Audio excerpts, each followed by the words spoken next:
Hi guys, ಎಲ್ಲರಿಗೂ ಕೂಡ welcome back to the another video ಅಂತಾನೆ ಹೇಳ್ಬೋದು. ನಮ್ಮ ಬಿಗ್ ಬಾಸ್ ಕನ್ನಡ ಸೀಸನ್ 13 ಇನ್ನೇನು ಅತಿ ಶೀಘ್ರದಲ್ಲೇ ಶುರು ಆಗಲಿದೆ. ಅದಕ್ಕಿಂತ ಮೊದಲು ಅಗ್ನಿ ಪರೀಕ್ಷೆ ವಿಚಾರವು ಕೂಡ ನಿಮಗೆಲ್ಲರಿಗೂ ಕೂಡ ಗೊತ್ತಿದೆ ಅಂತ ಅನ್ಕೊಂಡಿದ್ದೀನಿ. ಅಗ್ನಿ ಪರೀಕ್ಷೆ ಮುಖಾಂತರ ಕಾಮನ್ ಪೀಪಲ್ ಗಳನ್ನ ಬಿಗ್ ಬಾಸ್ ಕನ್ನಡ ಸೀಸನ್ 13ರ ಕಂಟೆಸ್ಟೆಂಟ್ ಗಳಾಗಿ ಆಯ್ಕೆ ಮಾಡ್ತಾರೆ ಅಂತ ಹೇಳ್ಬೋದು. ಈ ಒಂದು ಸೀಸನ್ ಕಾಮನ್ ಪೀಪಲ್ ಗಳ ಜೊತೆಗೆ ಸೆಲೆಬ್ರಿಟಿ ಪೀಪಲ್ ಗಳು ಕೂಡ ಬಿಗ್ ಬಾಸ್ ಮನೆಗೆ ಎಂಟ್ರಿ ಕೊಡ್ತಾರೆ. ಕಾಮನ್ ಪೀಪಲ್ ಗಳನ್ನ ಆಯ್ಕೆ ಮಾಡಲು ಅಗ್ನಿ ಪರೀಕ್ಷೆಯ ಒಂದು ಕಾನ್ಸೆಪ್ಟ್ ಬಗ್ಗೆ ನಾನು ಹಿಂದೆ ಹಲವಾರು ವಿಡಿಯೋಗಳನ್ನು ಕೂಡ ಮಾಡಿದ್ದೇನೆ. ಅದನ್ನು ಕೂಡ ಹೋಗಿ ನೋಡಿ ಅಂತ ಕೇಳ್ಕೊತಾ ಈಗ ಡೈರೆಕ್ಟ್ ಆಗಿ ವಿಷಯಕ್ಕೆ ಬರೋದಾದ್ರೆ, ನಮ್ಮ ಬಿಗ್ ಬಾಸ್ ಕನ್ನಡ ಸೀಸನ್ 13ಕ್ಕೆ ಯಾವೆಲ್ಲ ಸೆಲೆಬ್ರಿಟಿ ಕಂಟೆಸ್ಟೆಂಟ್ ಗಳು ಎಂಟ್ರಿ ಕೊಡಬಹುದು ಅನ್ನುವಂತ ಒಂದು ರೂಮರ್ ಆಗಿರುವಂತ ಒಂದು ವೈರಲ್ ಲಿಸ್ಟ್ ಈಗ ಸದ್ಯ ಒಂದು ರಿಲೀಸ್ ಆಗಿದೆ ಅಂತ ಹೇಳ್ಬೋದು. ಅದರಲ್ಲಿ ಒಂದು 22ರಿಂದ 23 ಜನ ಕಂಟೆಸ್ಟೆಂಟ್ ಗಳ ನೇಮ್ ಇದೆ. ಇದರಲ್ಲಿ ಆಲ್ಮೋಸ್ಟ್ ಆಲ್ ನೋಡ್ತಾ ಹೋದಾದ್ರೆ ಒಂದು 14ರಿಂದ 15 ಕಂಟೆಸ್ಟೆಂಟ್ ಗಳು ನಮ್ಮ ಬಿಗ್ ಬಾಸ್ ಕನ್ನಡ ಸೀಸನ್ 13ಕ್ಕೆ ಬರುವಂತ ಸಾಧ್ಯತೆ ತುಂಬಾನೇ ಜಾಸ್ತಿ ಇದೆ ಅಂತ ಹೇಳ್ಬೋದು. ಆ ಒಂದು ಯಾವೆಲ್ಲ ಕಂಟೆಸ್ಟೆಂಟ್ ಗಳು ಸೀಸನ್ 13ಕ್ಕೆ ಬರಬಹುದು ಅನ್ನುವಂತ ಕಂಪ್ಲೀಟ್ ಆಗಿರುವಂತಹ ಅವರ ಬಗ್ಗೆ ಮಾಹಿತಿ ಆಗಿರ್ಬೋದು, ಅವರ ಹೆಸರು ಎಲ್ಲವನ್ನು ಕೂಡ ನೋಡ್ತಾ ಹೋಗೋಣ ಗೈಸ್. ಅದಕ್ಕೋಸ್ಕರ ನಮ್ಮ ಚಾನಲ್ಗೆ ನೀವೇನು ಸಬ್ಸ್ಕ್ರೈಬ್ ಮಾಡ್ಕೊಂಡಿಲ್ಲ ಅಂದ್ರೆ ಎಲ್ಲರೂ ಕೂಡ ಚಾನಲ್ಗೆ ದಯವಿಟ್ಟು ಸಬ್ಸ್ಕ್ರೈಬ್ ಮಾಡ್ಕೊಂಡು ಸಪೋರ್ಟ್ ಮಾಡೋದನ್ನ ಯಾವುದೇ ಕಾರಣಕ್ಕೂ ಮರೀಲಿಕ್ಕೆ ಹೋಗ್ಬೇಡಿ. ಈಗ ವಿಡಿಯೋನ ಶುರು ಮಾಡೋಣ. ಈ ರೂಮರ್ ಕಂಟೆಸ್ಟೆಂಟ್ ಗಳ ಪೈಕಿ ಮೊದಲನೇ ಸ್ಪರ್ಧಿ ಯಾರು ಅಂತ ನೋಡ್ತಾ ಹೋಗೋಣ ಗೈಸ್. ಅದರಲ್ಲಿ ಮೊದಲನೇದಾಗಿ ಬರುವುದು ರಗಡ್ ರಶ್ಮಿ ಅಂತ ಹೇಳ್ಬೋದು. ರಗಡ್ ರಶ್ಮಿ ಅವರ ಬಗ್ಗೆ ನಿಮಗೆಲ್ಲರಿಗೂ ಕೂಡ ಆಲ್ರೆಡಿ ಗೊತ್ತಿದೆ ಅಂತ ಅನ್ಕೊಂಡಿದ್ದೀನಿ. ಸೀಸನ್ ಅಷ್ಟೇ ಶುರುವಾದಂತಹ ಹಳ್ಳಿ ಪವರ್ ಸೀಸನ್ 1ರ ವಿನ್ನರ್ ಆಗಿ ನಮ್ಮ ರಗಡ್ ರಶ್ಮಿ ಅವರು ತುಂಬಾನೇ ಪಾಪ್ಯುಲಾರಿಟಿಯನ್ನು ಕೂಡ ಪಡೆದುಕೊಂಡ್ರು. ಬಿಗ್ ಬಾಸ್ ಕನ್ನಡ ಸೀಸನ್ 12ರ ಸಮಯದಲ್ಲಿ ಇವ್ರದ್ದು ಕೂಡ ಒಂದು ರೇಂಜ್ಗೆ ಇತ್ತು ಅಂತ ಹೇಳ್ಬೋದು. ಅವರು ಬಿಗ್ ಬಾಸ್ ಕನ್ನಡ ಸೀಸನ್ 13ಕ್ಕೆ ಮೊದಲನೇ ಕಂಟೆಸ್ಟೆಂಟ್ ಆಗಿ ಬರ್ತಾರೆ ಅನ್ನುವಂತ ಮಾಹಿತಿಗಳು ಬರ್ತಾ ಇದೆ. ಇನ್ನು ಎರಡನೇ ಕಂಟೆಸ್ಟೆಂಟ್ ನ ಬಗ್ಗೆ ನೋಡ್ತಾ ಹೋಗೋದಾದ್ರೆ ಸೂರಜ್ ಅಂತ ಹೇಳ್ಬೋದು. ಸೂರಜ್ ಅವರು ನಿಮ್ಗೆ ಆಲ್ರೆಡಿ ಎಲ್ಲರಿಗೂ ಕೂಡ ಗೊತ್ತಿದ್ದೇ ಇರ್ತದೆ. ಕಾಮಿಡಿ ಕಿಲಾಡಿಗಳಾಗಿರ್ಬೋದು, ಅದರ ಜೊತೆಗೆ ಕ್ವಾಟ್ಲಿ ಕಿಚನ್ ಆಗಿರ್ಬೋದು. ಸೀಸನ್ 1 ಹಾಗೆ ಸೀಸನ್ 2 ಅಲ್ಲಿ ಕೂಡ ಈಗ ಸದ್ಯ ಕಲರ್ಸ್ ಕನ್ನಡ ವಾಹಿನಿಯಲ್ಲಿ ವರ್ಕ್ ಮಾಡ್ತಾ ಇದ್ದಾರೆ. ತುಂಬಾನೇ ಒಂದು ಸೆನ್ಸ್ ಆಫ್ ಹ್ಯೂಮರ್ ಇವರಿಗೆ ತುಂಬಾನೇ ಚೆನ್ನಾಗಿರುವುದರಿಂದ ಒಂದು ಕಾಮಿಡಿ ವಿಭಾಗದಲ್ಲಿ ನಮ್ಮ ಸೂರಜ್ ಅವರು ಬಿಗ್ ಬಾಸ್ ಕನ್ನಡ ಸೀಸನ್ 13ಕ್ಕೆ ಎಂಟ್ರಿ ಕೊಡ್ತಾರೆ ಅನ್ನುವಂತ ರೂಮರ್ಸ್ ತುಂಬಾನೇ ಓಡಾಡ್ತಾ ಇದೆ. ನೋಡೋಣ ಇವರು ಕೂಡ ಎಂಟ್ರಿ ಕೊಡ್ತಾರಾ ಇಲ್ವಾ ಅಂತ ವೇಟ್ ಮಾಡಿ ನೋಡೋಣ ಅಂತ ಹೇಳ್ತಾ, ಇವರು ಎರಡನೇ ಕಂಟೆಸ್ಟೆಂಟ್ ಆದ್ರೆ ಇನ್ನು ಥರ್ಡ್ ಕಂಟೆಸ್ಟೆಂಟ್ ಯಾರು ಅಂತ ನೋಡ್ತಾ ಹೋಗೋದಾದ್ರೆ ನಿಶಾ ಯೋಗೇಶ್ವರ್ ಅಂತ ಹೇಳ್ಬೋದು. ನಿಶಾ ಯೋಗೇಶ್ವರ್ ಅವರು ನಮ್ಮ ಕಾಂಗ್ರೆಸ್ನ MLA ಅವರ ಮಗಳು ಅಂತ ಹೇಳ್ಬೋದು. ಒಂದು ರೀತಿಯಾಗಿ ಇವರು ಕೂಡ ತುಂಬಾನೇ ಕಾಂಟ್ರವರ್ಷಿಯಲ್ ಆಗಿರುವಂತ ಒಬ್ಬ ವ್ಯಕ್ತಿ ಆಗಿರೋದ್ರಿಂದ ಇವರು ನಮ್ಮ ಬಿಗ್ ಬಾಸ್ ಕನ್ನಡ ಸೀಸನ್ 13ಕ್ಕೆ ಬರ್ತಾರೆ ಅನ್ನುವಂತ ಮಾಹಿತಿಗಳು ಬರ್ತಾ ಇದೆ.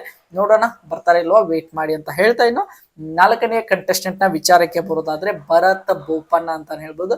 ನಮ್ಮ ಭರತ್ ಬೋಪಣ್ಣ ಅವರು ಕೂಡ ಇವರ ಹೆಸರು ಅಷ್ಟೊಂದು ಪರಿಚಯ ಇಲ್ಲದೆ ಇದ್ರು ಕೂಡ ಅವರ ಫೇಸ್ ನೋಡಿದ್ರೆ ನೀವೆಲ್ಲರಿಗೂ ಕೂಡ ಇವರು ಗುರುತಿದ್ದೇ ಇರ್ತಾರೆ. ಒಂದು ಟೈಮ್ ನಲ್ಲಿ ಆಲ್ಮೋಸ್ಟ್ ಅಲ್ಲಿ ನೋಡ್ತಾ ಹೋದಾದ್ರೆ ತುಂಬಾನೇ ಒಂದು ಪಾಪ್ಯುಲರ್ ಇದ್ದಂತ ಸೀರಿಯಲ್ ನ ನಾಯಕ ನಟ ಕೂಡ ಆಗಿದ್ದರು. ಆಲ್ಮೋಸ್ಟ್ ಆಲ್ ಆ ಒಂದು ಸೀರಿಯಲ್ ಐ ಥಿಂಕ್ ಬ್ರಹ್ಮಗಂಟು ಅನಿಸುತ್ತೆ. ಬ್ರಹ್ಮಗಂಟಿನ ಒಂದು ನಾಯಕ ನಟ ಅಂತ ಹೇಳ್ಬೋದು. ಈಗ ಸದ್ಯ ಕನ್ನಡದಲ್ಲಿ ಯಾವುದೇ ರೀತಿಯಾಗಿ ಸೀರಿಯಲ್ ಗಳನ್ನ ಮಾಡ್ತಾ ಇಲ್ಲ. ಇವರು ಬೇರೆ ಲ್ಯಾಂಗ್ವೇಜ್ ಗಳಲ್ಲಿ ತೆಲುಗು ಮತ್ತು ತಮಿಳುಗಳಲ್ಲಿ ಕೆಲವೊಂದಿಷ್ಟು ಸೀರಿಯಲ್ ಗಳನ್ನು ಕೂಡ ಮಾಡಿದ್ದಾರೆ. ಅಲ್ಲಿ ಕೂಡ ಪಾಪ್ಯುಲಾರಿಟಿ ಇದೆ ಅಂತ ಹೇಳ್ಬೋದು. ಈಗ ಇವರ ಹೆಸರು ಕೂಡ ನಮ್ಮ ಬಿಗ್ ಬಾಸ್ ಕನ್ನಡ ಸೀಸನ್ 13ಕ್ಕೆ ತುಂಬಾನೇ ಕೇಳಿ ಬರ್ತಾ ಇದೆ. ಒಂದು ನಾಲ್ಕನೇ ಕಂಟೆಸ್ಟೆಂಟ್ ಆಗಿ ಅಂತ ಹೇಳ್ಬೋದು. ಇನ್ನು ಫಿಫ್ತ್ ಕಂಟೆಸ್ಟೆಂಟ್ ನ ವಿಚಾರಕ್ಕೆ ಬರೋದಾದ್ರೆ ರಜನಿ ರಾಘವನ್ ಅಂತ ಹೇಳ್ಬೋದು. ರಜನಿ ರಾಘವನ್ ಅವರು ಒಂದು ಟೈಮ್ ನಲ್ಲಿ ಕನ್ನಡ ಒಂದು ಆಲ್ಮೋಸ್ಟ್ ಆಲ್ ಸೀರಿಯಲ್ ಲೋಕದಲ್ಲಿ ತುಂಬಾನೇ ಸದ್ದು ಮಾಡಿದವರು ಅಂತ ಹೇಳ್ಬೋದು. ಆಲ್ಮೋಸ್ಟ್ ಅಲ್ಲಿ ನೋಡ್ತಾ ಹೋದಾದ್ರೆ ಕನ್ನಡತಿ ಅನ್ನುವಂತ ಸೀರಿಯಲ್ ನ ಮುಖಾಂತರ, ಅದರ ಜೊತೆಗೆ ಪುಟ್ಟಗೌರಿ ಮದುವೆ ಆಗಿರ್ಬೋದು, ಎಲ್ಲದರಲ್ಲೂ ಕೂಡ ಇವರು ತುಂಬಾನೇ ಫೇಮಸ್ ಆಗಿದ್ರು. ಈಗ ಸದ್ಯ ಯಾವುದೇ ರೀತಿಯಾಗಿ ಸೀರಿಯಲ್ ಅಥವಾ ಸಿನಿಮಾ ಯಾವುದನ್ನು ಕೂಡ ಮಾಡ್ತಾ ಇಲ್ಲ. ಇವರ ಹೆಸರು ಕೂಡ ಈಗ ತುಂಬಾನೇ ನಮ್ಮ ಬಿಗ್ ಬಾಸ್ ಕನ್ನಡ ಸೀಸನ್ 13ಕ್ಕೆ ಬರ್ತಾರೆ ಅನ್ನುವಂತ ರೂಮರ್ಸ್ ಜಾಸ್ತಿ ಆಗಿದೆ. ವೇಟ್ ಮಾಡಿ ನೋಡೋಣ ಇವರು ಕೂಡ ಏನ್ ಮಾಡ್ತಾರೆ ಅಂತ. ಇನ್ನು ನೆಕ್ಸ್ಟ್ ನೋಡ್ತಾ ಹೋದಾದ್ರೆ ಆರನೇ ಕಂಟೆಸ್ಟೆಂಟ್, ಸಿಕ್ಸ್ ಕಂಟೆಸ್ಟೆಂಟ್ ಯಾರು ಅಂದ್ರೆ ಇದು ರಿತ್ವಿಕ್ ಅಂತ ಹೇಳ್ಬೋದು. ರಿತ್ವಿಕ್ ಅವರು ಕೂಡ ನಿಮಗೆಲ್ಲರಿಗೂ ಕೂಡ ಗೊತ್ತಿರುವ ಹಾಗೆ ಇವರ ಹೆಸರು ಕೂಡ ಪರಿಚಯ ಇಲ್ಲದೆ ಇರ್ಬೋದು, ಆದ್ರೆ ಇವರ ಫೇಸ್ ನೀವೆಲ್ಲರೂ ಕೂಡ ನೋಡೇ ಇರ್ತೀರಾ. ಕನ್ನಡದಲ್ಲಿ ಕಲರ್ಸ್ ಕನ್ನಡ ವಾಹಿನಿಯಲ್ಲಿ ಬರ್ತಾ ಇದ್ದಂತಹ ರಾಮಾಚಾರಿ ಅನ್ನುವಂತ ಸೀರಿಯಲ್ ನ ನಾಯಕ ನಟ ಆಗಿದ್ರು, ಅಂದ್ರೆ ಹೀರೋ ಕೂಡ ಆಗಿ ಇವರು ವರ್ಕ್ ಮಾಡಿದ್ರು. ಅದಾದ ನಂತರ ಯಾವುದೇ ರೀತಿಯಾಗಿ ಸೀರಿಯಲ್ ಅಥವಾ ಸಿನಿಮಾದಲ್ಲಿ ಎಲ್ಲಿ ಕೂಡ ಇವರು ಇಲ್ಲ. ಇವರು ಬಿಗ್ ಬಾಸ್ ಕನ್ನಡ ಸೀಸನ್ 13ಕ್ಕೆ ಬರುವಂತ ಸಾಧ್ಯತೆ ತುಂಬಾನೇ ಜಾಸ್ತಿ ಆಗಿದೆ ಅಂತಾನೆ ಹೇಳ್ಬೋದು. ಇನ್ನು ನೆಕ್ಸ್ಟ್ 7th ಕಂಟೆಸ್ಟೆಂಟ್ ನ ವಿಚಾರಕ್ಕೆ ಬರೋದಾದ್ರೆ ಸುಷ್ಮಾ ಕೆ ರಾವ್ ಅಂತಾನೆ ಹೇಳ್ಬೋದು. ಸುಷ್ಮಾ ಕೆ ರಾವ್ ಅವರು ಇವರು ಕೂಡ ಒಬ್ಬ ಸೀರಿಯಲ್ ಆಕ್ಟರ್, ಅದರ ಜೊತೆಗೆ ಆಂಕರಿಂಗ್ ಕೂಡ ಮಾಡ್ತಾರೆ. ನಿಮಗೆಲ್ಲರಿಗೂ ಕೂಡ ಗೊತ್ತಿರೋ ಹಾಗೆ ಭಾಗ್ಯಲಕ್ಷ್ಮಿ ಅಂತ ಧಾರಾವಾಹಿ ಇತ್ತೀಚೆಗೆ ಮುಕ್ತಾಯ ಕೂಡ ಗೊಂಡಿದೆ, ಅದರ ನಾಯಕಿ ನಟಿ ಕೂಡ ಆಗಿ ಇವರು ವರ್ಕ್ ಮಾಡಿದ್ರು. ಇವರು ಕೂಡ ಈಗ ಸದ್ಯ ಯಾವುದರಲ್ಲಿ ಕೂಡ ವರ್ಕ್ ಮಾಡ್ತಾ ಇಲ್ಲ. ಆ ಒಂದು ಕಾರಣದಿಂದಾಗಿ ಇವರು ಕೂಡ ನಮ್ಮ ಬಿಗ್ ಬಾಸ್ ಕನ್ನಡ ಸೀಸನ್ 13ಕ್ಕೆ ಬರುವಂತ ಸಾಧ್ಯತೆ ತುಂಬಾನೇ ಜಾಸ್ತಿ ಆಗಿದೆ ಅಂತ ಹೇಳ್ಬೋದು. ಇನ್ನು ನೆಕ್ಸ್ಟ್ ನೋಡ್ತಾ ಹೋದಾದ್ರೆ 8ನೇ ಕಂಟೆಸ್ಟೆಂಟ್ ಆಗಿ ಯಾರು ಬರ್ಬೋದು ಅಂದ್ರೆ ಹುಲಿ ಕಾರ್ತಿಕ್ ಅಂತ ಹೇಳ್ಬೋದು. ಹುಲಿ ಕಾರ್ತಿಕ್ ಅವ್ರ ಹೆಸರು ತುಂಬಾನೇ ಫೇಮಸ್ ಕೂಡ ಇದೆ. ಕಾಮಿಡಿ ಒಂದು ಜಾನರ್ ಅಲ್ಲಿ ಕಲರ್ಸ್ ಕನ್ನಡ ವಾಹಿನಿಯಲ್ಲಿ ತುಂಬಾನೇ ಎಲ್ಲ ಒಂದು ರಿಯಾಲಿಟಿ ಶೋಗಳಲ್ಲಿ ಇವರು ಇದ್ದೇ ಇರ್ತಾರೆ. ಅದರ ಜೊತೆಗೆ ನೋಡ್ತಾ ಹೋದ್ರೆ ತುಂಬಾನೇ ಇವ್ರಿಗೂ ಕೂಡ ಸೆನ್ಸ್ ಆಫ್ ಹ್ಯೂಮರ್, ಒಂದು ಕಾಮಿಡಿಯನ್ನ ಇನ್ಸ್ಟೆಂಟ್ ಆಗಿ ಜನರೇಟ್ ಮಾಡುವಂತ ಸಾಮರ್ಥ್ಯ ಇರೋದ್ರಿಂದ ಇಂಥವ್ರು ನಮ್ಮ ಬಿಗ್ ಬಾಸ್ ಕನ್ನಡ ಸೀಸನ್ 13ಕ್ಕೆ ತುಂಬಾನೇ ವರ್ಕ್ ಕೂಡ ಆಗ್ತಾರೆ. ನೋಡೋಣ. ಹುಲಿ ಕಾರ್ತಿಕ್ ಅವರ ಹೆಸರು ಪ್ರೀವಿಯಸ್ ಸೀಸನ್ಗಳಲ್ಲಿ ಕೂಡ ತುಂಬಾನೇ ಕೇಳಿ ಬರ್ತಾ ಇತ್ತು. ಆ ಒಂದು ಸೀಸನ್ಗಳಲ್ಲಿ ಇವರು ಬಂದಿರಲಿಲ್ಲ, ಆದ್ರೆ ಈಗ ಸೀಸನ್ 13ಕ್ಕೆ ಬರುವುದು ಆಲ್ಮೋಸ್ಟ್ ಕನ್ಫರ್ಮ್ ಆಗಿದೆ ಅಂತ ಮಾಹಿತಿ ಬರ್ತಾ ಇದೆ. ಅದನ್ನು ಕೂಡ ವೇಟ್ ಮಾಡಿ ನೋಡೋಣ. ಇನ್ನು 9th ಕಂಟೆಸ್ಟೆಂಟ್ ನ ವಿಚಾರಕ್ಕೆ ಬರೋಣ. ಇವರು 9th ಕಂಟೆಸ್ಟೆಂಟ್ ನ ಹೆಸರು ತಪಸ್ವಿ ಪೂಜ್ಯ ಅಂತಾನೆ ಹೇಳ್ಬೋದು. ಇವರು ನಿಮಗೆಲ್ಲರಿಗೂ ಕೂಡ ಒಂದು ರೀತಿಯಾಗಿ ಒಂದು ಪಾಪ್ಯುಲರ್ ಸಿನಿಮಾದಲ್ಲಿ ಆಕ್ಟ್ ಕೂಡ ಮಾಡಿದ್ದಾರೆ. ಅದು ಕೂಡ ನಮ್ಮ ರಿಷಬ್ ಶೆಟ್ಟಿ ಅವರ ಜೊತೆಗೆ ಹರಿಕತೆ ಅಲ್ಲ ಗಿರಿಕತೆ ಅನ್ನುವಂತ ಸಿನಿಮಾದಲ್ಲಿ ಒಂದು ಮೇನ್ ಲೀಡ್ ಆಗಿ, ಫೀಮೇಲ್ ಲೀಡ್ ಆಗಿ ಕಾಣಿಸಿಕೊಂಡಿದ್ದಾರೆ. ಇವರು ಕೂಡ ಒಂದು ಸಖತ್ ಗ್ಲಾಮರಸ್ ಆಗಿರುವಂತಹ ನಟಿ ಆಗಿರೋದ್ರಿಂದ ಇವರ ಹೆಸರು ಕೂಡ ತುಂಬಾನೇ ಈಗ ಕೇಳಿ ಬರ್ತಾ ಇದೆ. ನಮ್ಮ ಬಿಗ್ ಬಾಸ್ ಕನ್ನಡ ಸೀಸನ್ 13ಕ್ಕೆ ಬರ್ತಾರೆ ಅನ್ನುವಂತ ಮಾಹಿತಿ ತುಂಬಾನೇ ಓಡಾಡ್ತಾ ಇದೆ. ವೇಟ್ ಮಾಡಿ ನೋಡೋಣ ಏನಾಗ್ತದೆ ಅಂತ. ಇನ್ನು 10th ಕಂಟೆಸ್ಟೆಂಟ್ ನಮ್ಮ ಬಾಳು ಬೆಳಗುಂದಿ, ಉತ್ತರ ಕರ್ನಾಟಕದಲ್ಲಿ ತುಂಬಾನೇ ಫೇಮಸ್ ಆಗಿದ್ದವರು. ನಿಮಗೆಲ್ಲರಿಗೂ ಕೂಡ ಗೊತ್ತಿರೋ ಹಾಗೆ ಸೀಸನ್ 12ರಲ್ಲೂ ಕೂಡ ಇವರ ಹೆಸರು ತುಂಬಾನೇ ಕೇಳಿ ಬರ್ತಾ ಇತ್ತು. ಉತ್ತರ ಕರ್ನಾಟಕದಿಂದ ಒಬ್ರು ಸಿಂಗರ್ ಬರ್ತಾರೆ ಅಂತ, ಆದ್ರೆ ಇವರ ಬದಲಿಗೆ ಮಾಳು ನಿಪ್ನಾಳ್ ಅವರು ಕೂಡ ಹೋಗಿದ್ರು. ಆದ್ರೆ ಅವರು ತಕ್ಕ ಮಟ್ಟಿಗೆ ಅವ್ರಿಗಿರುವಂತಹ ಪಾಪ್ಯುಲಾರಿಟಿಗೆ ಬಿಗ್ ಬಾಸ್ ನಲ್ಲಿ ಏನು ಅಷ್ಟೊಂದು ಏನು ಹವಾ ಮಾಡಲಿಲ್ಲ. ಆದ್ರೆ ಬಾಳು ಬೆಳಗುಂದಿಗೆ ಆ ಒಂದು ಟ್ಯಾಲೆಂಟ್ ತುಂಬಾನೇ ಇದೆ ಅಂತ ಹೇಳ್ಬೋದು. ಯಾಕಂದ್ರೆ ಇನ್ಸ್ಟೆಂಟ್ ಆಗಿ ಸಾಂಗ್ ಗಳನ್ನ ಕೂಡ ಬರೀತಾರೆ. ಒಂದು ಹಾಡಲ್ಲಿ ಕೂಡ ಒಂದು ರೀತಿಯಾಗಿ ತುಂಬಾನೇ ಚೆನ್ನಾಗಿ ಹಾಡನ್ನು ಕೂಡ ಹಾಡ್ತಾರೆ. ಅದರ ಜೊತೆಗೆ ಒಂದು ಉತ್ತರ ಕರ್ನಾಟಕದಲ್ಲಿ ತುಂಬಾನೇ ಒಂದು ಜಾನಪದ ಲೋಕದಲ್ಲಿ ಒಂದು ತುಂಬಾನೇ ಫೇಮಸ್ ಹೆಸರು ಕೂಡ ಆಗಿರೋದ್ರಿಂದ ಇವರು ಕೂಡ ನಮ್ಮ ಬಿಗ್ ಬಾಸ್ ಕನ್ನಡ ಸೀಸನ್ 13ಕ್ಕೆ ಬರುವಂತ ಸಾಧ್ಯತೆ ತುಂಬಾನೇ ಜಾಸ್ತಿ ಆಗಿದೆ. ನೋಡೋಣ, ವೇಟ್ ಮಾಡಿ. ಇನ್ನು ನೆಕ್ಸ್ಟ್ ಕಂಟೆಸ್ಟೆಂಟ್ 11ನೇ ಕಂಟೆಸ್ಟೆಂಟ್ ಅಂತಾನೆ ಹೇಳ್ಬೋದು, ಚೈತ್ರಾ ಜೆ ಆಚಾರ್. ಇವರು ಕೂಡ ಒಬ್ಬ ಸಿಂಗರ್, ಅದರ ಜೊತೆಗೆ ನಟಿ ಅಂತಾನೆ ಹೇಳ್ಬೋದು. ಇವರು ಆಲ್ಮೋಸ್ಟ್ ಆಲ್ ಫೇಮಸ್ ಫಿಲ್ಮ್ ಯಾವ್ದಪ್ಪ ಅಂದ್ರೆ ಸಪ್ತ ಸಾಗರದ ಆಚೆಯಲ್ಲೂ ಸೈಡ್ ಬಿ ಯಲ್ಲೂ ಕೂಡ ಆಕ್ಟ್ ಮಾಡಿದ್ದಾರೆ. ಟೋಬಿ ಅನ್ನುವಂತ ಒಂದು ಸಿನಿಮಾದಲ್ಲಿ ಕೂಡ ಆಕ್ಟ್ ಮಾಡಿದ್ದಾರೆ. ಇನ್ನು ಹಲವಾರು ಸಿನಿಮಾಗಳಲ್ಲಿ ಚಿಕ್ಕ ಪುಟ್ಟ ಕ್ಯಾರೆಕ್ಟರ್ ಅನ್ನು ಕೂಡ ಮಾಡಿದ್ದಾರೆ. ಆದ್ರೆ ಸಪ್ತ ಸಾಗರದ ಆಚೆಯಲ್ಲೂ ಸೈಡ್ ಬಿ ಯಲ್ಲಿ ತುಂಬಾನೇ ಒಂದು ಫೇಮಸ್ ಪಾತ್ರವನ್ನು ಕೂಡ ಮಾಡಿದ್ದಾರೆ. ಇವರು ಕೂಡ ಬಿಗ್ ಬಾಸ್ ಕನ್ನಡ ಸೀಸನ್ 13ಕ್ಕೆ ಬರುವಂತ ಸಾಧ್ಯತೆ ಜಾಸ್ತಿ ಇದೆ. ವೇಟ್ ಮಾಡಿ ನೋಡೋಣ ಏನಾಗ್ತದೆ ಅಂತ. ಇನ್ನು 12ನೇ ಕಂಟೆಸ್ಟೆಂಟ್ ನಮ್ಮ ದಿಲೀಪ್ ಶೆಟ್ಟಿ ಅಂತಾನೆ ಹೇಳ್ಬೋದು. ದಿಲೀಪ್ ಶೆಟ್ಟಿ ಅವರು ಕೂಡ ಆಲ್ಮೋಸ್ಟ್ ಆಲ್ ಇವರು ಕೂಡ ತುಂಬಾನೇ ಫೇಮಸ್ ಆಕ್ಟರ್ ಅಂತಾನೆ ಹೇಳ್ಬೋದು. ಅದರ ಜೊತೆಗೆ ನೋಡ್ತಾ ಹೋದಾದ್ರೆ ಹಲವಾರು ಸಿನಿಮಾಗಳಲ್ಲಿ ಚಿಕ್ಕ ಪುಟ್ಟ ಕ್ಯಾರೆಕ್ಟರ್ ಅನ್ನು ಕೂಡ ಮಾಡಿದ್ದಾರೆ. ಆಲ್ಮೋಸ್ಟ್ ಅಲ್ಲಿ ನೋಡ್ತಾ ಹೋದ್ರೆ ನಮ್ಮ ಡಿ ಬಾಸ್ ಅವರ ರಾಬರ್ಟ್ ಸಿನಿಮಾದಲ್ಲಿ ಕೂಡ ಮಾಡಿದ್ದಾರೆ. ಇವರ ಸೀರಿಯಲ್ ಅಲ್ಲಿ ತುಂಬಾನೇ ಫೇಮಸ್ ಕೂಡ ಇದ್ರು. ಆಲ್ಮೋಸ್ಟ್ ಅಲ್ಲಿ ನೋಡ್ತಾ ಹೋದ್ರೆ ಸ್ಟಾರ್ ಸುವರ್ಣದಲ್ಲಿ ಬರ್ತಾ ಇದ್ದಂತಹ ನೀನಾದೇನ್ ಅನ್ನುವಂತ ಸೀರಿಯಲ್ ನ ನಾಯಕ ನಟ ಕೂಡ ಆಗಿದ್ರು. ಆ ಒಂದು ಸೀರಿಯಲ್ ಇವರಿಗೆ ತುಂಬಾನೇ ಫೇಮ್ ಅನ್ನು ಕೂಡ ತಂದು ಕೊಡ್ತು. ಅದಾದ ನಂತರ ಆ ಒಂದು ಸೀರಿಯಲ್ ಮುಕ್ತಾಯಗೊಂಡ ಮೇಲೆ ಕ್ವಾಟ್ಲಿ ಕಿಚನ್ ಸೀಸನ್ 1 ರನ್ನರ್ ಅಪ್ ಕೂಡ ಇವರು ಆಯ್ಕೆ ಆಗಿದ್ರು. ಅದರ ಜೊತೆಗೆ ನೋಡ್ತಾ ಹೋದಾದ್ರೆ ಈಗ ಯಾವುದೇ ರೀತಿಯಾಗಿ ಸೀರಿಯಲ್ ಹಾಗೆ ಯಾವುದೇ ರೀತಿ ಸಿನಿಮಾಗಳಲ್ಲೂ ಕೂಡ ಮಾಡ್ತಾ ಇಲ್ಲ. ಇವರು ಕೂಡ ಹೆಸರು ಬಿಗ್ ಬಾಸ್ ಕನ್ನಡ ಸೀಸನ್ 13ಕ್ಕೆ ತುಂಬಾನೇ ಕೇಳಿ ಬರ್ತಾ ಇದೆ. ವೇಟ್ ಮಾಡಿ ನೋಡೋಣ ಏನಾಗ್ತದೆ ಅಂತ. ನಾನು ನೆಕ್ಸ್ಟ್ ಕಂಟೆಸ್ಟೆಂಟ್ ಯಾರಪ್ಪ ಅಂದ್ರೆ ಅದು ಸಿಂಧು ಲೋಕನಾಥ್ ಅಂತಾನೆ ಹೇಳ್ಬೋದು. ಸಿಂಧು ಲೋಕನಾಥ್ ಅವರು ಇವರು ಕೂಡ ನಮ್ಮ ಸ್ಯಾಂಡಲ್ವುಡ್ ನ ಒಬ್ಬ ನಾಯಕ ನಟಿ ಕೂಡ ಆಗಿದ್ರು. ಇವರು ಹಲವಾರು ಸಿನಿಮಾಗಳನ್ನು ಕೂಡ ಮಾಡಿದ್ದಾರೆ. ಐರಾವತ ಆಗಿರ್ಬೋದು, ಲವ್ ಇನ್ ಮೈಂಡ್ ಆಗಿರ್ಬೋದು, ಅದರ ಜೊತೆಗೆ ನೋಡ್ತಾ ಹೋದಾದ್ರೆ ಜೈ ಬಜರಂಗ್ ಬಲಿ ಆಗಿರ್ಬೋದು, ಹಲವಾರು ಸಿನಿಮಾಗಳನ್ನ ಮಾಡಿದ್ದಾರೆ. ಆದ್ರೆ ಇವರಿಗೆ ತುಂಬಾನೇ ಫೇಮಸ್ ಮಾಡಿದಂತ ಸಿನಿಮಾ ಅಂದ್ರೆ ಅದು ಲವ್ ಇನ್ ಮಂಡ್ಯ ಅಂತಾನೆ ಹೇಳ್ಬೋದು. ಆ ಒಂದು ಸಿನಿಮಾದ ನಾಯಕ ನಟಿ ಆಗಿರುವಂತ ನಮ್ಮ ಸಿಂಧು ಲೋಕನಾಥ್ ಅವರು ಕೂಡ ನಮ್ಮ ಬಿಗ್ ಬಾಸ್ ಕನ್ನಡ ಸೀಸನ್ 13ಕ್ಕೆ ಬರ್ತಾರೆ ಅನ್ನುವಂತ ರೂಮರ್ಸ್ ತುಂಬಾನೇ ಓಡಾಡ್ತಾ ಇದೆ. ವೇಟ್ ಮಾಡಿ ನೋಡೋಣ. ಅಗೇನ್ ನೆಕ್ಸ್ಟ್ ಕಂಟೆಸ್ಟೆಂಟ್ ನೋಡ್ತಾ ಹೋದಾದ್ರೆ 14ನೇ ಕಂಟೆಸ್ಟೆಂಟ್ ದೀಪಕ್ ಗೌಡ್ ಅಂತಾನೆ ಹೇಳ್ಬೋದು. ದೀಪಕ್ ಗೌಡ್ ಅವರು ಕೂಡ ಒಬ್ಬ ಕನ್ನಡದ ಸೀರಿಯಲ್ ನಲ್ಲಿ ತುಂಬಾನೇ ಒಬ್ಬ ದೊಡ್ಡ ಹೆಸರು ಅಂತಾನೆ ಹೇಳ್ಬೋದು. ಆಲ್ಮೋಸ್ಟ್ ಅಲ್ಲಿ ನೋಡ್ತಾ ಹೋದ್ರೆ ಕಲರ್ಸ್ ಕನ್ನಡದಲ್ಲಿ ಬರ್ತಾ ಇದ್ದಂತ ನಮ್ಮನೆ ಯುವರಾಣಿ ಅನ್ನುವಂತ ಸೀರಿಯಲ್ ನ ನಾಯಕ ನಟ ಹೀರೋ ಕೂಡ ಆಗಿ ಆಕ್ಟ್ ಮಾಡಿದ್ರು. ಅದಾದ ನಂತರ ಇವರು ಸಿನಿಮಾಗಳಲ್ಲಿ ಟ್ರೈ ಮಾಡ್ತಾ ಇದ್ದಾರೆ. ಆದ್ರೆ ಯಾವುದೇ ರೀತಿಯಾಗಿ ಸಿನಿಮಾಗಳಲ್ಲಿ ಇನ್ನೂ ಕೂಡ ಅವ್ರಿಗೆ ಅಪರ್ಚುನಿಟಿ ಸಿಗ್ತಾ ಇಲ್ಲ ಅಂತಾನೆ ಹೇಳ್ಬೋದು. ಅದ್ರ ಜೊತೆಗೆ ಯಾವುದೇ ರೀತಿಯಾಗಿ ಸದ್ಯಕ್ಕೆ ಸೀರಿಯಲ್ ಗಳನ್ನು ಕೂಡ ಮಾಡ್ತಾ ಇಲ್ಲ. ಆ ಒಂದು ಕಾರಣದಿಂದಾಗಿ ನಮ್ಮ ಬಿಗ್ ಬಾಸ್ ಕನ್ನಡ ಸೀಸನ್ 13ಕ್ಕೆ ಕೂಡ ಇವ್ರಿಗೆ ಕಾಂಟ್ಯಾಕ್ಟ್ ಮಾಡಿದ್ದಾರೆ ತಂಡವನ್ನು ಅಂತ ಮಾಹಿತಿ ಕೂಡ ಬರ್ತಾ ಇದೆ. ನೋಡೋಣ ಇವರು ಬಿಗ್ ಬಾಸ್ ಮನೆಗೆ 13ರ ಮನೆಗೆ ಎಂಟ್ರಿ ಕೊಡ್ತಾರೆ ಇಲ್ವಂತ ವೇಟ್ ಮಾಡಿ ನೋಡೋಣ. ಇನ್ನು ನೆಕ್ಸ್ಟ್ ಕಂಟೆಸ್ಟೆಂಟ್ ನೋಡ್ತಾ ಹೋಗೋದಾದ್ರೆ 15ನೇ ಕಂಟೆಸ್ಟೆಂಟ್ ಪಾಯಲ್ ಚಂಗಪ್ಪ. ಪಾಯಲ್ ಚಂಗಪ್ಪ ಅವರು ಇವರು ಯಾವುದೇ ರೀತಿಯಾಗಿ ಸೀರಿಯಲ್ ಆಗಿ ಸಿನಿಮಾಗಳಲ್ಲಿ ಕೂಡ ನಟಿಸಿಲ್ಲ. ಆದ್ರೆ ಇವರು ಶಾರ್ಟ್ ಮೂವಿಗಳಲ್ಲಿ ತುಂಬಾನೇ ಫೇಮಸ್ ಆಗಿರುವಂತಹ ನಟಿ. ಒಂದು ರೀತಿಯಾಗಿ ಟ್ರೆಂಡಿಂಗ್ ನಲ್ಲಿ ಯಾವಾಗಲೂ ಕೂಡ ಇರ್ತಾರೆ. ಹಲವಾರು ಶಾರ್ಟ್ ಮೂವಿ ಆಲ್ಮೋಸ್ಟ್ ಅಲ್ಲಿ ಒಂದು ಮೋರ್ ದನ್ 30ಗೂ ಶಾರ್ಟ್ ಫಿಲ್ಮ್ಗಳನ್ನ ಮಾಡಿದ್ದಾರೆ. ಇದರಲ್ಲಿ ಅಮೃತಾಂಜನ್ ಅನ್ನುವಂತಹ ಒಂದು ಶಾರ್ಟ್ ಮೂವಿನ ನೀವೆಲ್ಲರೂ ಕೂಡ ನೋಡೇ ಇರ್ತೀರ. ಅದು ಅವರಿಗೆ ತುಂಬಾನೇ ಪಾಪ್ಯುಲಾರಿಟಿಯನ್ನು ಕೂಡ ತಂದು ಕೊಡ್ತು.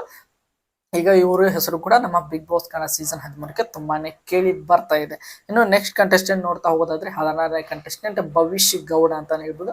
ಭವಿಷ್ಯ ಗೌಡ ಅವರು ಕೂಡ ನಿಮಗೆ ಇವರ ಹೆಸರು ಕೂಡ ಅಷ್ಟೊಂದು ಯಾರಿಗೂ ಕೂಡ ಪರಿಚಯ ಇರಲ್ಲ. ಆದ್ರೆ ಈಗ ಸದ್ಯ ಕಲರ್ಸ್ ಕನ್ನಡ ವಾಹಿನಿಯಲ್ಲಿ ಬರ್ತಾ ಇರುವಂತ ಗಂಧದ ಗುಡಿ ಅನ್ನುವಂತ ಸೀರಿಯಲ್ ನ ಇವರು ಕೂಡ ಒಂದು ಮೇನ್ ಲೀಡ್ ಆಗಿ ಆಕ್ಟ್ ಮಾಡ್ತಾ ಇದ್ದಾರೆ. ಅಕಸ್ಮಾತ್ ನಮ್ಮ ಬಿಗ್ ಬಾಸ್ ಕನ್ನಡ ಸೀಸನ್ 13ರ ಶುರು ಆಗೋದ್ರೊಳಗೆ ಏನಾದ್ರು ಗಂಧದ ಗುಡಿ ಅನ್ನುವಂತ ಸೀರಿಯಲ್ ಮುಕ್ತಾಯಗೊಂಡ್ರೆ ಇವರು ಬಿಗ್ ಬಾಸ್ ಕನ್ನಡ ಸೀಸನ್ 13ಕ್ಕೆ ಬರುವಂತ ಸಾಧ್ಯತೆ ತುಂಬಾನೇ ಜಾಸ್ತಿ ಇದೆ. ಅಕಸ್ಮಾತ್ ಅದು ಮುಗಿಲಿಲ್ಲ ಅಂದ್ರೆ ಇವರು ಬರೋದು ಡೌಟ್ ಅಂತಾನೆ ಹೇಳ್ಬೋದು. ಯಾಕಂದ್ರೆ ಅದರಲ್ಲಿ ಮೇನ್ ಲೀಡ್ ಆಗಿ ಮಾಡ್ತಾ ಇರೋದ್ರಿಂದ ಆ ಒಂದು ಸೀರಿಯಲ್ಗೆ ಕೂಡ ತೊಂದರೆ ಆಗೋದ್ರಿಂದ ಇವರು ಕೂಡ ಸಖತ್ ಹ್ಯಾಂಡ್ಸಮ್ ಆಗಿರುವಂತ ಒಬ್ಬ ನಾಯಕ ನಟ.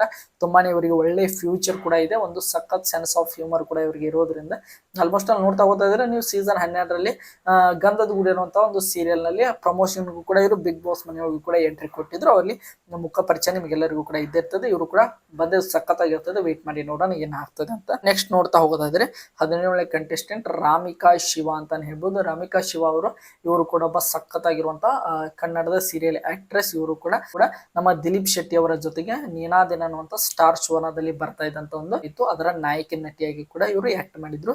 ಇದು ಕೂಡ ಅವರಿಗೆ ತುಂಬಾನೇ ಫೇಮ್ ಅನ್ನು ಕೂಡ ಗಳಿಸಿ ತಂದು ಕೊಟ್ಟಿತ್ತು. ಇವರು ಕೂಡ ಬರುವಂತ ಚಾನ್ಸಸ್ ತುಂಬಾನೇ ಹೈ ಇದೆ ಅಂತಾನೆ ಹೇಳ್ಬೋದು. ಇನ್ನು ನೆಕ್ಸ್ಟ್ ಕಂಟೆಸ್ಟೆಂಟ್ ನೋಡ್ತಾ ಹೋದಾದ್ರೆ ಯಶವಂತ್ ಶೆಟ್ಟಿ ಅಂತಾನೆ ಹೇಳ್ಬೋದು. ಇವರು ಯಾವುದೇ ರೀತಿಯಾಗಿ ಸಿನಿಮಾ ಹೀರೋ ಅಲ್ಲ. ಅದರ ಜೊತೆಗೆ ನೋಡ್ತಾ ಹೋದಾದ್ರೆ ಯಾವುದೇ ರೀತಿಯಾಗಿ ಸೀರಿಯಲ್ ಅಲ್ಲೂ ಕೂಡ ಆಕ್ಟ್ ಮಾಡಿಲ್ಲ. ಆದ್ರೆ ಇವರು ಪಕ್ಕ ಒಬ್ಬ ಕನ್ನಡದ ಪ್ಯೂರ್ ಕಂಟೆಂಟ್ ಕ್ರಿಯೇಟರ್ ಅಂತಾನೆ ಹೇಳ್ಬೋದು. ಸೋಷಿಯಲ್ ಮೀಡಿಯಾ ಇನ್ಫ್ಲೂಯೆನ್ಸರ್ ಇವರು. ಆಲ್ಮೋಸ್ಟ್ ಅಲ್ಲಿ ನೋಡ್ತಾ ಹೋದ್ರೆ ಇನ್ಸ್ಟಾಗ್ರಾಮ್ ನಲ್ಲಿ ತುಂಬಾನೇ ಫೇಮಸ್. ಒಂದು ರೀತಿಯಾಗಿ ಸಖತ್ ಸೆನ್ಸ್ ಆಫ್ ಹ್ಯೂಮರ್ ಇದೆ. ಇತ್ತೀಚೆಗೆ ಇವರು ತುಂಬಾನೇ ಪಾಪ್ಯುಲರ್ ಕೂಡ ಆಗ್ತಾ ಇದ್ದಾರೆ ಕಂಟೆಂಟ್ ಕ್ರಿಯೇಷನ್ ಅಲ್ಲಿ.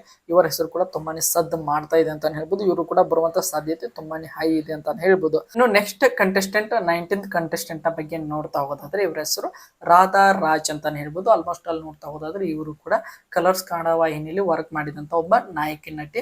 ಇವರ ಸೀರಿಯಲ್ ಯಾವುದು ಅಂತ ನೀವು ಕಮೆಂಟ್ ಬಾಕ್ಸ್ ಅಲ್ಲಿ ಕಮೆಂಟ್ ಮಾಡಿ. ನನಗೆ ಅಷ್ಟೊಂದು ಅದರ ಬಗ್ಗೆ ಮಾಹಿತಿ ಇಲ್ಲ. ಆದ್ರೆ ಇವರು ಕೂಡ ತುಂಬಾನೇ ಸಖತ್ತಾಗಿರುವಂತ ಒಬ್ಬ ನಟಿ ಅಂತಾನೆ ಹೇಳ್ಬೋದು. ಇವರ ಹೆಸರು ಕೂಡ ಈಗ ಈ ಒಂದು ಲಿಸ್ಟ್ ನಲ್ಲಿ ತುಂಬಾನೇ ಕೇಳಿ ಬರ್ತಾ ಇರೋದ್ರಿಂದ ಇವರು ಕೂಡ ಆಲ್ಮೋಸ್ಟ್ ಅಲ್ಲಿ ನಮ್ಮ ಬಿಗ್ ಬಾಸ್ ಕನ್ನಡ ಸೀಸನ್ 13ಕ್ಕೆ ಬರುವಂತ ಸಾಧ್ಯತೆ ತುಂಬಾನೇ ಜಾಸ್ತಿನೇ ಇದೆ ಅಂತಾನೆ ಹೇಳ್ಬೋದು. ಇನ್ನು ನೆಕ್ಸ್ಟ್ ಕಂಟೆಸ್ಟೆಂಟ್ ನ ಬಗ್ಗೆ ನೋಡ್ತಾ ಹೋಗೋದಾದ್ರೆ ಅರ್ಚನಾ ಕೊಟ್ಟಿಗೆ ಅಂತಾನೆ ಹೇಳ್ಬೋದು. ಅರ್ಚನಾ ಕೊಟ್ಟಿಗೆ ಅವರು ಈಗ ಸದ್ಯ ಟ್ರೆಂಡಿಂಗ್ ನಲ್ಲಿ ಇರುವಂತ ಒಬ್ಬ ನಾಯಕಿ ನಟಿ, ಸ್ಯಾಂಡಲ್ವುಡ್ ನ ನಟಿ ಅಂತಾನೆ ಹೇಳ್ಬೋದು. ಇವರು ಸದ್ಯ ನೋಡ್ತಾ ಹೋದಾದ್ರೆ ಸ್ಯಾಂಡಲ್ವುಡ್ ನಲ್ಲಿ ಬೆಳೀತಾ ಇರುವಂತ ಒಬ್ಬ ನಾಯಕಿ ನಟಿ. ಇವರು ಹಲವಾರು ಸಿನಿಮಾಗಳನ್ನು ಕೂಡ ಮಾಡ್ತಾ ಇದ್ದಾರೆ. ಆಲ್ಮೋಸ್ಟ್ ಅಲ್ಲಿ ನೋಡ್ತಾ ಹೋದಾದ್ರೆ ಈಗ ಸದ್ಯಕ್ಕೆ ರಕ್ಕಸ ಪುರದೋಳು ನಮ್ಮ ರಾಜ್ಬಿ ಶೆಟ್ಟಿ ಅವರ ಜೊತೆಗೆ ಒಂದು ಸಿನಿಮಾದಲ್ಲೂ ಕೂಡ ಮಾಡಿದ್ದಾರೆ. ನಮ್ಮ ಚಂದನ್ ಶೆಟ್ಟಿ ಅವರ ಜೊತೆಗೆ ಇತ್ತೀಚೆಗೆ ರಿಲೀಸ್ ಆದಂತ ಒಂದು ಸಿನಿಮಾದಲ್ಲೂ ಕೂಡ ಮಾಡಿದ್ದಾರೆ. ಈಗ ಅದರ ಜೊತೆಗೆ ನೋಡ್ತಾ ಹೋದಾದ್ರೆ ಒಂದು ಯೂಟ್ಯೂಬ್ ನಲ್ಲಿ ಬಂದಂತ ಒಂದು ಬ್ರಾಡ್ಕಾಸ್ಟ್ ನಲ್ಲಿ ಇವರು ತುಂಬಾನೇ ಈಗ ಸದ್ಯದಲ್ಲಿ ಟ್ರೆಂಡಿಂಗ್ ನಲ್ಲಿ ಇರುವಂತ ಒಬ್ಬ ನಟಿ ಅಂತಾನೆ ಹೇಳ್ಬೋದು. ಇವರು ಕೂಡ ಸಖತ್ತಾಗಿರುವಂತ ಕಾಮಿಡಿ ಸೆನ್ಸ್ ಇದೆ. ಒಂದು ಬಿಗ್ ಬಾಸ್ಗೆ ಹೇಳಿ ಮಾಡಿಸಿರೋ ತರ ಕ್ಯಾರೆಕ್ಟರ್ ಇವರಲ್ಲಿ ಇರೋದ್ರಿಂದ ಇವರು ಕೂಡ ನಮ್ಮ ಬಿಗ್ ಬಾಸ್ ಕನ್ನಡ ಸೀಸನ್ 13ಕ್ಕೆ ಬರೋದು ಮಾತ್ರ ನಮ್ಮ ಬಿಗ್ ಬಾಸ್ ತಂಡದವರು ಖಂಡಿತವಾಗ್ಲೂ ಅಪ್ರೋಚ್ ಮಾಡೇ ಇರ್ತಾರೆ. ಇವರು ಬರ್ತಾರ ಇಲ್ವಾ ಅಂತ ನಾವೆಲ್ಲರೂ ಕೂಡ ವೇಟ್ ಮಾಡಿ ನೋಡ್ಬೇಕು. ಇವ್ರು ಒಪ್ಕೊಂಡು ಬಂದ್ರೆ ಸಖತ್ ಆಗಿರ್ತದೆ ಅಂತಾನೆ ಹೇಳ್ಬೋದು. ಒಬ್ಬ ಸಖತ್ ಹ್ಯೂಮರಸ್ ಆಗಿರುವಂತ ಕ್ಯಾರೆಕ್ಟರ್ ಅಂತಾನೆ ಹೇಳ್ಬೋದು. ಇವ್ರು ಬಂದ್ರೆ ತುಂಬಾನೇ ಇವರು ಅಕಸ್ಮಾತ್ ಇವ್ರು ಏನಾದ್ರು ಬಂದ್ರೆ ತುಂಬಾನೇ ಒಂದು ರೀತಿಯಾಗಿ ಬಿಗ್ ಬಾಸ್ ಕನ್ನಡ ಸೀಸನ್ 13ರಲ್ಲಿ ಸದ್ದು ಮಾಡುವಂತ ಸಾಧ್ಯತೆ ತುಂಬಾನೇ ಇದೆ ಅಂತಾನೆ ಹೇಳ್ಬೋದು. ವೇಟ್ ಮಾಡಿ ನೋಡೋಣ ಏನಾಗ್ತದೆ ಅಂತ. ಇನ್ನು ನೆಕ್ಸ್ಟ್ ನೋಡ್ತಾ ಹೋಗೋದಾದ್ರೆ 22ನೇ ಕಂಟೆಸ್ಟೆಂಟ್ ಅಂತಾನೆ ಹೇಳ್ಬೋದು. ಅದು ಅಂಕಿತಾ ಅಮರ್ ಅಂತಾನೆ ಹೇಳ್ಬೋದು. ಅಂಕಿತಾ ಅಮರ್ ಅವರು ಕೂಡ ಕಲರ್ಸ್ ಕನ್ನಡ ವಾಹಿನಿಯಿಂದ ಬಂದಂತ ಒಬ್ಬ ನಾಯಕಿ ನಟಿ. ಇದ್ರು ಕೂಡ ನಿಮಗೆಲ್ಲರಿಗೂ ಕೂಡ ಗೊತ್ತಿರೋ ನಮ್ಮನೆ ರಾಣಿ ಅನ್ನುವಂತ ಸೀರಿಯಲ್ ನಲ್ಲಿ ನಾಯಕಿ ನಟಿಯಾಗಿ ಆಕ್ಟ್ ಮಾಡಿದ್ರು. ಅದಾದ ನಂತರ ಇವರಿಗೆ ಸಿನಿಮಾದಲ್ಲಿ ತುಂಬಾನೇ ಒಳ್ಳೆ ಚಾನ್ಸ್ ಕೂಡ ಸಿಗ್ತಾ ಇವೆ. ಇಬ್ಬನಿ ತಬ್ಬಿದ ಇಳಿಯಲಿ ಆಗಿರ್ಬೋದು. ಅದರ ಜೊತೆಗೆ ಒಂದು ಜಸ್ಟ್ ಮ್ಯಾರಿಡ್ ಅನ್ನುವಂತ ಸಿನಿಮಾ ಇತ್ತೀಚೆಗೆ ನಮ್ಮ ಶೈನ್ ಶೆಟ್ಟಿ ಅವರ ಜೊತೆಗೆ ಕೂಡ ಬಂದಿತ್ತು. ನಾವು ಎಲ್ಲದರಲ್ಲೂ ಕೂಡ ತುಂಬಾನೇ ಒಂದು ಪಾಪ್ಯುಲಾರಿಟಿಯನ್ನು ಕೂಡ ಈಗ ಸದ್ಯಕ್ಕೆ ಪಡ್ಕೊಳ್ತಾ ಇದ್ದಾರೆ. ಎಮರ್ಜಿಂಗ್ ಸ್ಟಾರ್ ಕೂಡ ಆಗ್ಬೋದು ಒಂದು ಫೀಮೇಲ್ ಲೀಡ್ ಅಲ್ಲಿ. ರೀತಿಯಾಗಿ ನೋಡ್ತಾ ಹೋದ್ರೆ ಸಿಂಗಿಂಗ್ ಮಾಡ್ತಾರೆ, ಆಕ್ಟಿಂಗ್ ಮಾಡ್ತಾರೆ, ಒಂದು ಸಖತ್ತಾಗಿರುವಂತ ಕಾಮಿಡಿಯನ್ನು ಕೂಡ ಮಾಡ್ತಾರೆ. ಇವ್ರಿಗೂ ಕೂಡ ಅಪ್ರೋಚ್ ಹೋಗಿರುವಂತ ಸಾಧ್ಯತೆ ಇದೆ. ಇವರು ಒಪ್ಕೊಂಡು ಬಂದ್ರೆ ಬಿಗ್ ಬಾಸ್ ಕನ್ನಡ ಸೀಸನ್ 13ರಲ್ಲಿ ಕೂಡ ಇವರು ಕೂಡ ಆಲ್ಮೋಸ್ಟ್ ಅಲ್ಲಿ ಎಲ್ಲರ ಫೇವರೇಟ್ ಕಂಟೆಸ್ಟೆಂಟ್ ಕೂಡ ಆಗ್ಬೋದು ಅಂತಾನೆ ಹೇಳ್ಬೋದು. ಇವರು ಕೂಡ ಬರುವಂತ ಸಾಧ್ಯತೆ ತುಂಬಾನೇ ಜಾಸ್ತಿ ಇದೆ. ಏನು ನೋಡ್ತಾ ಹೋಗೋದಾದ್ರೆ 23ನೇ ಕಂಟೆಸ್ಟೆಂಟ್, ಈ ಒಂದು ಲಿಸ್ಟ್ ನ ಕೊನೆಯ ಕಂಟೆಸ್ಟೆಂಟ್ ಅಂದ್ರೆ ಅದು ಶರ್ಮಿತಾ ಶೆಟ್ಟಿ ಅಂತಾನೆ ಹೇಳ್ಬೋದು. ಶರ್ಮಿತಾ ಶೆಟ್ಟಿ ಅವರು ಒಂದೊಂದು ರೀತಿಯಾಗಿ ನೋಡ್ತಾ ಹೋದಾದ್ರೆ ನಟಿ ಹಾಗೆ ನ್ಯೂಸ್ ಆಂಕರ್ ಅಂತ ಹೇಳ್ಬೋದು. ನ್ಯೂಸ್ ಆಂಕರ್ ಅಂದ್ರೆ ಒಂದು ಸಖತ್ತಾಗಿರುವಂತ ಗ್ಲಾಮರಸ್ ಆಗಿರುವಂತ ನ್ಯೂಸ್ ಆಂಕರ್, ಅದೇ ರೀತಿಯಾಗಿ ಸಖತ್ ಹ್ಯೂಮರಸ್ ಆಗಿರುವಂತ ಒಬ್ಬ ನ್ಯೂಸ್ ಆಂಕರ್ ಆಗಿರೋದ್ರಿಂದ ಸದ್ಯ ಇತ್ತೀಚಿನ ದಿನಗಳಲ್ಲಿ ನ್ಯೂಸ್ ಆಂಕರ್ ನ ಪೈಕಿ ಅಷ್ಟೊಂದು ಯಾರೋ ಪಾಪ್ಯುಲರ್ ಆಗಿ ಬಂದಿದ್ರು, ಆದ್ರೆ ಯಾರು ಕೂಡ ಫೇಮಸ್ ಆಗಿಲ್ಲ. ಇವರು ಬಂದ್ರೆ ಸಖತ್ತಾಗಿರ್ತದೆ. ಒಂದು ಕೂಡ ನಮ್ಮ ಬಿಗ್ ಬಾಸ್ ಕನ್ನಡ ಸೀಸನ್ 13ಕ್ಕೆ ಬರುವಂತ ಸಾಧ್ಯತೆನೆ ತುಂಬಾನೇ ಜಾಸ್ತಿ ಕಾಣ್ತಾ ಇದೆ. ನೋಡೋಣ, ಒಂದು 23 ಜನರ ಪೈಕಿ ಆಲ್ಮೋಸ್ಟ್ ಆಲ್ ಒಂದು 12ರಿಂದ 13 ಜನರು ಈ ಒಂದು ಲಿಸ್ಟ್ ನಲ್ಲಿ ಇರೋರು ಬರುವಂತ ಸಾಧ್ಯತೆ ತುಂಬಾನೇ ಜಾಸ್ತಿ ಇದೆ. ಇದ್ರ ಜೊತೆಗೆ ಕಾಮನ್ ಪೀಪಲ್ ಗಳು ಕೂಡ ಆಡ್ ಆಗ್ತಾರೆ ಅಗ್ನಿ ಪರೀಕ್ಷೆ ಕಾನ್ಸೆಪ್ಟ್ ನ ಮುಖಾಂತರ. ಅದು ಕೂಡ ಅಗ್ನಿ ಪರೀಕ್ಷೆ ಇನ್ನೇನು ಅತಿ ಶೀಘ್ರದಲ್ಲಿ ಕೂಡ ಲಾಂಚ್ ಆಗ್ತದೆ ಅಂತ ಹೇಳ್ಬೋದು. ಅದೆಲ್ಲದರ ಬಗ್ಗೆ ಮುಂದೆ ಬರುವಂತಹ ವಿಡಿಯೋಗಳಲ್ಲಿ ನಿಮಗೆ ಅಪ್ಡೇಟ್ ಕೊಡ್ತಾ ಹೋಗ್ತೇನೆ. ಐ ಥಿಂಕ್ ನಿಮಗೆಲ್ಲರಿಗೂ ಕೂಡ ಈ ಒಂದು ವಿಡಿಯೋ ಇಷ್ಟ ಆಗಿದೆ ಅಂತ ಅನ್ಕೊಂಡಿದ್ದೀನಿ. ಒಟ್ಟು ಈ ಒಂದು 23 ಜನರ ಪೈಕಿ ನಿಮ್ಮ ಪ್ರಕಾರ ಇವರ 23 ಜನರು ಕೂಡ ಬಿಗ್ ಬಾಸ್ ಕನ್ನಡ ಸೀಸನ್ 13ಕ್ಕೆ ಬಂದ್ರೆ ನಿಮ್ಮ ಫೇವರೇಟ್ ಕಂಟೆಸ್ಟೆಂಟ್ ಯಾರು ಆಗ್ಬೋದು? ಅದರ ಜೊತೆಗೆ ಇವರನ್ನ ಹೊರತುಪಡಿಸಿ ಬೇರೆ ಯಾವ ಕಂಟೆಸ್ಟೆಂಟ್ ನಮ್ಮ ಬಿಗ್ ಬಾಸ್ ಕನ್ನಡ ಸೀಸನ್ 13ಕ್ಕೆ ಬಂದ್ರೆ ಸಖತ್ತಾಗಿರ್ತದೆ ಎಂಬುದನ್ನ ನೀವು ಕಮೆಂಟ್ ಬಾಕ್ಸ್ ಅಲ್ಲಿ ಕಮೆಂಟ್ ಮಾಡಿ ಅಂತ ಹೇಳ್ತಾ ಗೈಸ್, ಇದೇ ರೀತಿಯಾಗಿ ನಮ್ಮ ಬಿಗ್ ಬಾಸ್ ಕನ್ನಡ ಸೀಸನ್ 13 ಪ್ರತಿಯೊಂದು ಅಪ್ಡೇಟ್ಗಳನ್ನು ಪಡೆಯಲು ನಮ್ಮ ಚಾನಲ್ಗೆ ಸಬ್ಸ್ಕ್ರೈಬ್ ಮಾಡ್ಕೊಂಡು ಸಪೋರ್ಟ್ ಮಾಡಿ. ಮತ್ತೆ ಮುಂದಿನ ವಿಡಿಯೋದಲ್ಲಿ ಸಿಗೋಣ. ಎಲ್ಲರಿಗೂ ಕೂಡ ಧನ್ಯವಾದಗಳು.